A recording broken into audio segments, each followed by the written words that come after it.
তেতিয়া খুব বেছি 2টা 5-10 মান হৈছে। তেতিয়া প্ৰথম শব্দ শুনিছো আমি। ভাবিছো ওচৰত কোনোবা বম চম ফুটাই আছে নেকি, নে মাল চাল খাই পেলাই বম চম ফুটাই আছে তেনেকে বুলি ভাবিছো। তাৰ পিছত লগে লগে শুনিছো আৰু এটা শব্দ। শুনাৰ লগে লগে মানুহজনে ভয়ত কৈছে কিহৰ শব্দ এইটো। মানুহজনে টৰ্চটো লৈ পেলাই ওলাই আহিব বিচাৰিছে। কেইবাজাৰি গুলি ফুটি আছিলে? হয় একেবাৰে সময়টো 2:10-5 তেনেকে ভিতৰতে হ'ব। তাৰ পিছত মানুহজনে ওলাই আহিব বিচাৰিছে। মই মানুহজনক কৈছো ৰবা চাই লোৱা, চাই লৈ পেলাই যাবা।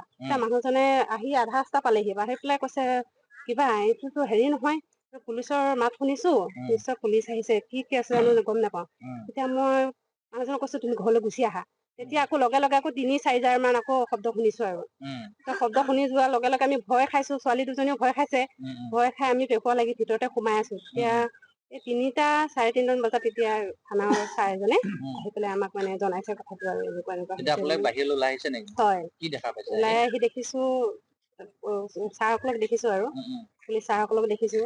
তাৰপিছতে মানুহজনক মাতি লৈ গ'ল পুলিচ ছাৰসকলে। ডকাইত দেখা পাইছে নেকি? নাই ডকাইত দেখা নাপালো, কিন্তু গুলিৰ আৱাজহে শুনিছো আমি।